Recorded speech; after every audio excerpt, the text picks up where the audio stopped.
Assalamualaikum dear students. I hope you are fine. Today we are going to discuss lesson number 16. This is bipolar and related disorders. और इसमें हम suicide के बारे में बात करेंगे. सुसाइड क्या है, यानी इंटेंशन डेथ है, यानी आप अपनी जान जो है वो खुद ही ले लेते हैं. सुसाइड जो है वो बहुत नेगेटिव आउटकम है किसी भी मेंटल डिसऑर्डर का, यानी किसी मेंटल डिसऑर्डर का ये एक रिज़ल्ट है. और जिसमें डिप्रेशन जो है वो बहुत ही कॉमन है. और डिप्रेशन में हम देखते हैं कि लोग जो है वो बहुत सुसाइड कर रहे हैं. और ये एक इस तरह की जो डिसऑर्डर है, बहुत डेंजरस डिसऑर्डर है, जो कि एंड पे सुसाइड जो है वो उसकी तरफ भी जा सकता है. एंड जिसमें आपकी जो मेंटल हेल्थ है बहुत ज़्यादा डिस्टर्ब होती है और आप उसको डील नहीं कर पाते. जो भी आपकी लाइफ में प्रॉब्लम्स होती हैं आप उस तरह से एडजस्ट नहीं कर पाते. ये सुसाइड के बारे में एक नोट है यहाँ पर जिसको आपने कम्प्लीटली रीड करना है, सो दैट कि आपकी अंडरस्टैंडिंग इसमें मज़ीद जो है वो इन्हेंस हो सके.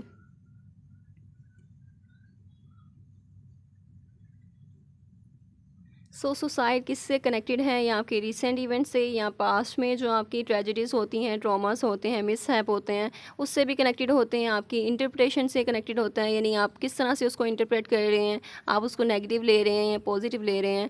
तो जब आप उसको नेगेटिव लेंगे तो बहुत ज़्यादा चांसेस होंगे कि आप बहुत होपलेस हो जाएंगे अपने फ्यूचर को लेकर या अपने प्रेजेंट को लेकर. एंड देन आप इस जो इंटेंस जो स्टेप है ये आप ले सकते हैं.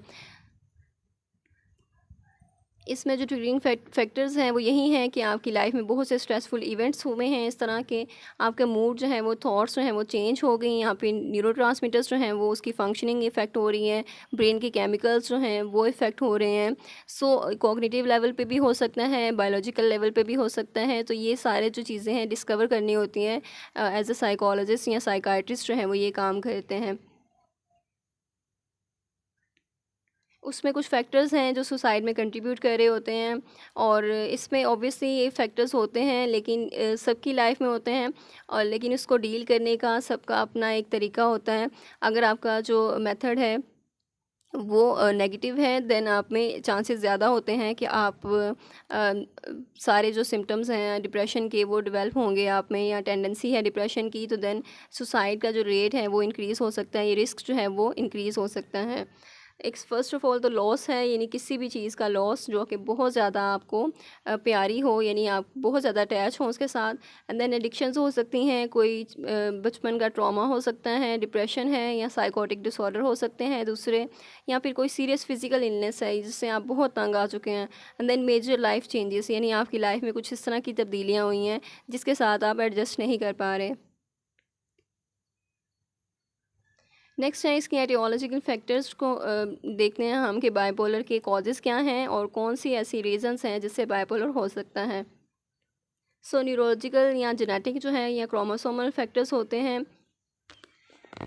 जिसमें उन्होंने स्टडी किए हैं, ट्विन स्टडीज़ किए हैं, और उसको चेक करने के लिए कि कितना ज़्यादा इफेक्ट होता है जीन्स का एक इंसान की पर्सनैलिटी में. जो बाइपोलर डिसऑर्डर है उसकी टेंडेंसी जो है वो जेनेटिक है या नहीं, उसके जीन्स में पाई जाती है या नहीं, ये डिसऑर्डर हेरिटेबल है या नहीं. उन्होंने डिस्कवर किया है कि बाइपोलर 2 जो है वो हाईली हेरिटेबल है, यानी आपकी जीन्स में है ये, और आपकी जेनेटिक जो है वो टेंडेंसी होती है आपको ये डिसऑर्डर डेवलप होने में.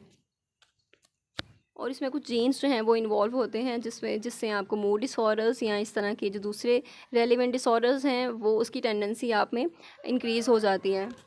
नेक्स्ट है यूनिपोलर. जैसे डिप्रेशन के बारे में बताया उन्होंने, यूनिपोलर मीन जो सिंगल पॉल पे, यानी सिंगल जो डिप्रेशन का डिसऑर्डर है वो किससे रिलेटेड है, कौन से क्रोमोसोम्स जो हैं वो उसमें इन्वॉल्व हैं. जैसे जीन है 5HT, तो ये जो सेरोटोनिन का एक ट्रांसमीटर है ये इन्वॉल्व होता है उसमें, और ये किस क्रोमोसोम पे लोकेटेड है, और इसकी वजह से ही डिप्रेशन होता है अगर इसकी जो प्रोडक्शन है वो सही नहीं है, जिसकी वजह से हमें ये डिप्रेशन के सिम्टम्स नज़र आते हैं. और नेक्स्ट इसमें कुछ न्यूरोट्रांसमीटर्स हैं जिनका बताया है वो किससे रिलेटेड हैं, डिप्रेशन में कौन से न्यूरोट्रांसमीटर्स का रोल होता है, और जिनकी जो प्रोडक्शन है अगर वो लो लेवल की है देन वो इस तरह मूड को जो है वो इफ़ेक्ट कर रहे होते हैं. यानी ये बायोलॉजिकल लेवल पे है, जेनेटिक लेवल पे है. इस तरह मेनिया में है कि मेनिया में कौन से न्यूरोट्रांसमीटर्स होते हैं, और ये इंपॉर्टेंट यहाँ पर आपके MCQs हैं, इंपॉर्टेंट क्वेश्चंस भी हैं. इसमें सेरोटोनिन, डोपामिन और नोरेपेनेफ्रिन का जो रोल है वो बताया गया है कि किस तरह से वो इफ़ेक्ट कर रहे होते हैं ब्रेन की फंक्शनिंग को. एंड देन कुछ एंडोक्राइनल सिस्टम यानी कुछ ग्लैंड्स होते हैं जो कि उस तरह के हार्मोन्स रिलीज़ करते हैं जिसकी वजह से भी ये डिसऑर्डर्स हो सकते हैं। जैसे कि एड्रिनल ग्लैंड जो है वो एक हार्मोन रिलीज़ करता है जब आप स्ट्रेस में होते हैं, उसके साथ डील करने के लिए ये हार्मोन आपको हेल्प आउट करता है। तो अगर ये इंटेंस यानी बहुत ज़्यादा इसकी क्वांटिटी रिलीज़ हो रही है, देन ये आपकी दूसरी जो फिजियोलॉजी है उसको इफ़ेक्ट करेगा और इस तरह से यानी डिप्रेशन के सिम्टम्स भी इसमें आ सकते हैं। दूसरा जो है वो मेलाटोनिन है। मेलाटोनिन को ड्रैकुला हार्मोन भी कहते हैं और ये सिर्फ अंधेरे में ही रिलीज़ होता है, डार्क में रिलीज़ होता है। और इसी तरह जो डिप्रेशन के पेशेंट हैं वो बहुत ज़्यादा वो अंधेरे में रह रहे होते हैं, या डार्क में रहना ज़्यादा टाइम जो है उन्होंने स्पेंड किया होता है डार्क में, अंधेरे में, यानी उनके कमरे में अंधेरा है, यानी कि मोस्ट ऑफ़ द डे या मोस्ट ऑफ़ द टाइम वो इस तरह से अपने कमरे में बंद रहते हैं, जिनकी वजह से उनमें ये हार्मोन बहुत ज़्यादा रिलीज़ होता है। उनका डिप्रेशन जो है वो कम होने की बजाय इंक्रीज़ हो जाता है। इसके अलावा कुछ साइकोलॉजिकल फैक्टर्स हैं, यानी आपकी जो इंटरप्रिटेशन है इवेंट्स की वो कैसी थी, और जो भी आपकी लाइफ में मिसहैप्स हुए हैं आप किस तरह से उसको इंटरप्रेट करते हैं, आप किस तरह से उनको डील करते हैं, आप उसको नेगेटिव लेते हैं पॉजिटिव लेते हैं। सो जिसमें नेगेटिव लाइफ इवेंट्स हैं और कुछ आपकी पर्सनैलिटी के फैक्टर्स हैं, कुछ जेनेटिक फैक्टर्स हैं। तो ये सारे फैक्टर्स जो हैं वो किस तरह से मिलकर वर्कआउट कर रहे होते हैं। एंड देन कॉग्निटिव व्यू है, यानी आप किस तरह से उसको सोचते हैं, किस तरह से लेते हैं, आपकी थॉट्स जो हैं वो नेगेटिव हैं या पॉजिटिव हैं। तो नेगेटिव थॉट्स जो है वो उसका बहुत बड़ा रोल होता है डिप्रेशन में, और आपकी जो नेगेटिव बिलीव्स हैं वो भी बहुत बड़ा रोल प्ले कर रहे होते हैं डिप्रेशन में। तो फर्स्ट ऑफ़ ऑल तो इनको भी चेंज करना होता है। तो इस तरह से हम थेरेपीज़ होती हैं डिफरेंट, जो कि आपकी कॉग्निटिव लेवल पे भी काम कर रही होती हैं, बिहेवियरल थेरेपी होती हैं, और ये सारी जो है वो आपके जो सिम्टम्स होते हैं उनको रिड्यूस करने के लिए, उसको एलिविएट करने के लिए, कम करने के लिए यूज़ होती हैं थेरेपीज़, ताकि आप अपनी लाइफ जो है वो अब लाइफस्टाइल अपना इम्प्रूव कर सकें, आप अच्छी लाइफ जो है वो स्पेंड कर सकें, अपनी लाइफ क्वालिटी जो है उसको इम्प्रूव कर सकें। सो कॉग्निटिव ट्रायड जो है वो एरन बेक ने दी थी, और इसमें एक ट्रायड जो है यानी 3 साइड्स होती हैं, एक ट्रायंगल की शेप होती है, जिसमें थिंकिंग होती है आपकी जो नेगेटिव थिंकिंग है, आप अपने बारे में नेगेटिव हो रहे हैं या दूसरों के बारे में या अपने फ्यूचर को लेकर। तो ये 3 साइड्स होती हैं, यानी इन तीनों साइड्स की नेगेटिव थिंकिंग है आपकी, तो आप में डिप्रेशन होता है। और इसमें मेन फोकस जो है वो नेगेटिव थिंकिंग पे है, यानी आप बहुत ज़्यादा नेगेटिव सोचते हैं, जिसकी वजह से आप में डिप्रेशन की टेंडेंसी जो है वो बढ़ जाती है।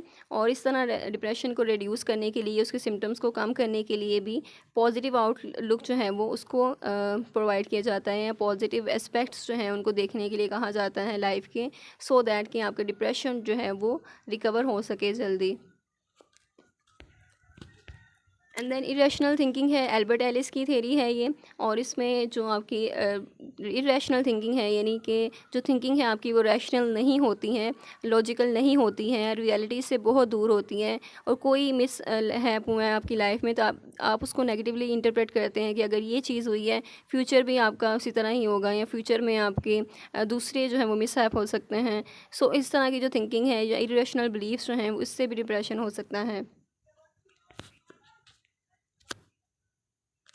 इसके अलावा लर्न हेल्पलेसनेस सेलिगमैन की थेरी है, जिसमें आप सीख लेते हैं कि जो भी आपकी लाइफ में पास्ट जो एक्सपीरियंसेस अगर बुरे हैं तो आप वो उससे सीख लेते हैं कि आपके साथ बुरा होगा, या आप फेलियर रहे हैं तो आप फेलियर ही होंगे, और आप कुछ भी अचीव नहीं कर पाएंगे, या आपसे नहीं हो रहा या आपसे नहीं होगा। तो इस तरह की सारी चीज़ें आप एक हेल्पलेसनेस जो है वो लर्न कर लेते हैं अपने पास से, जो कि नेगेटिव थिंकिंग की तरफ लेकर जाती हैं, और इवेंचुअली आपको डिप्रेशन हो जाता है। सो जितने भी आपके लाइफ इवेंट्स हैं या आपका उन पे कोई कंट्रोल नहीं है, आपकी इस तरह की थिंकिंग होती है, आप अपनी लाइफ को लेकर रिस्पॉन्सिबल नहीं होते, या जितने भी इवेंट्स हैं तो आप बिल्कुल सब कुछ छोड़ देते हैं। तो ये है कि आप हेल्पलेसनेस जो है वो फील करते हैं। And then attribution learn helplessness है। एट्रीब्यूशन मीन कि आप उसको किस तरह से एक्सप्लेन करते हैं, आप क्या कॉज जो है वो उसको रेफ़र करते हैं कि इसकी वजह से हुआ है, और इसमें आप किस तरह से एट्रीब्यूट करते हैं। और इसमें जो फीचर्स हैं उसके वो स्टेबल, परमानेंट और अनस्टेबल है, यानी टेम्परेरी कॉजेज़ हैं, या फिर ग्लोबल है, आपकी लाइफ डोमेन से रिलेटेड है काफ़ी, एंड देन स्पेसिफिक है या एक ही एरिया से रिलेटेड है। उन्होंने इस तरह एग्जांपल से उसको प्रूव किया है कि किस तरह से आप अपनी लाइफ इवेंट्स जो हैं वो एट्रीब्यूट करते हैं, उसको कॉजेज़ जो हैं वो किस तरह से डिफ़ाइन करते हैं कि ये जो इवेंट हुआ है आपकी लाइफ में, उसकी प्रॉपर जो है वो रीज़न क्या थी, उसके पीछे कॉज जो है वो क्या था।